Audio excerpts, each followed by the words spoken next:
Hey, what's going on, everybody? This is D here with High Off Blue Hour, back with another Kling video.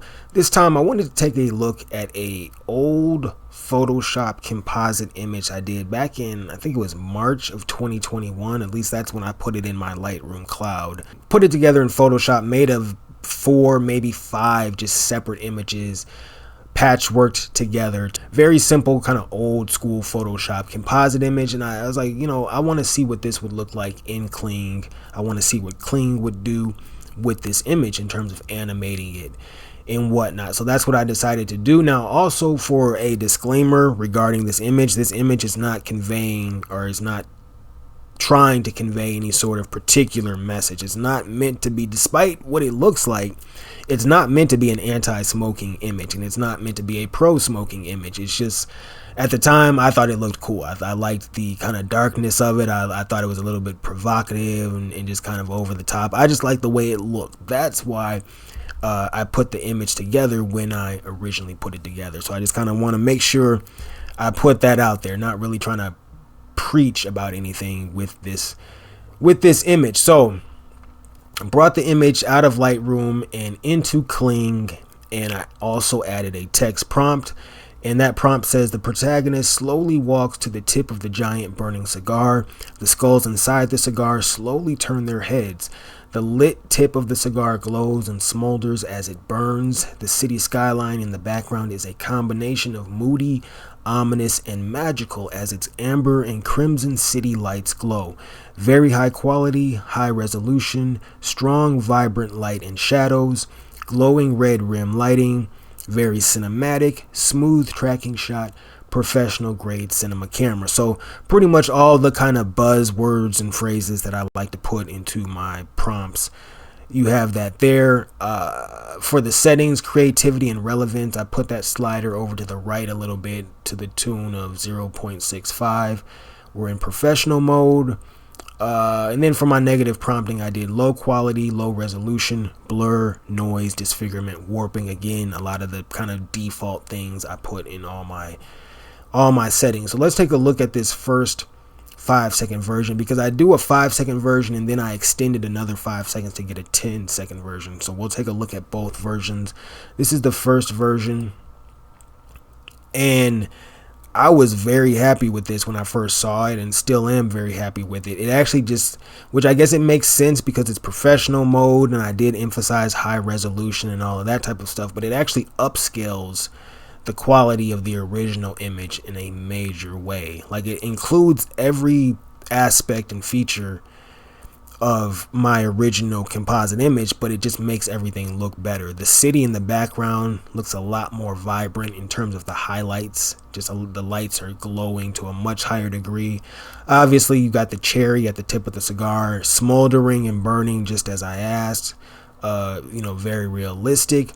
And perhaps the most impressive thing about this for me, or at least one of the two most impressive things about this image, was the skulls on the side of the cigar are a lot more convincing now. Like, they actually look like they're physically printed into the wrap of the cigar, or the leaf of the cigar. It just looks a lot more convincing, whereas with my original composite image, it really did look like, okay, somebody tried to Photoshop some skulls into the side of this cigar. This here looks a lot more convincing, and just, you see the textures of the side of the cigar a lot more clearer, which I guess is that heightened resolution that comes with professional mode. So really happy with that. And then our protagonist up top, the way his movements are, like the animation, he looks pretty apprehensive. He looks the way you would expect somebody to look if they were going to be cautiously stepping towards the burning tip of a giant cigar floating thousands of feet above the city. I mean, I guess keeping that in mind, he probably doesn't look apprehensive enough, but at the very least, he looks cautious. He actually looks kind of like a side-scrolling video game character that's kind of walking to the edge of a platform, on a side-scrolling platform video game. This is what it reminds me of, kind of like Flashback, or you remember that game Flashback, and Castlevania, all those type of odd world was that game called Oddworld back in the day? Anyway, so it looks like a pretty nifty looking 2D side-scrolling video game. So that's that. But I was like, I like the way everything looks so much that I want the animation to last longer. So I decided to extend it 5 seconds, hit the extend 5 seconds, and we got ourselves a 10-second version. Let's look at the 10-second version. This is the 10-second version now. Maintains pretty much all of the same features and qualities. The only issue I really have is our character starts to warp a little bit into a completely different character towards the last like 3 seconds of the video. The actual baseball cap starts to kind of just disappear and just pretty much turn into jet black hair of a completely different character. That being said, a lot of the everything else that I liked about the first 5-second version, a lot of that is still present in this version, so I'm not too mad at it.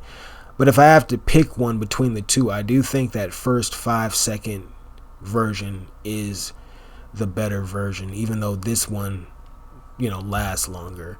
So that's the video, you guys. Basically, I just thought that was I just think it's interesting, kind of the idea of going back and getting old pieces and bringing them into Kling and then bringing them to life that way, as opposed to, which I'm obviously have no issue with using Midjourney images, but I did things before Midjourney existed as well, back when you had to actually, if you wanted to do some sort of surreal situation or scenario, you had to patchwork that together through stock images and taking photos and masking things out and all of those kind of composite tricks that you traditionally associate with Photoshop before AI art generation became so prevalent.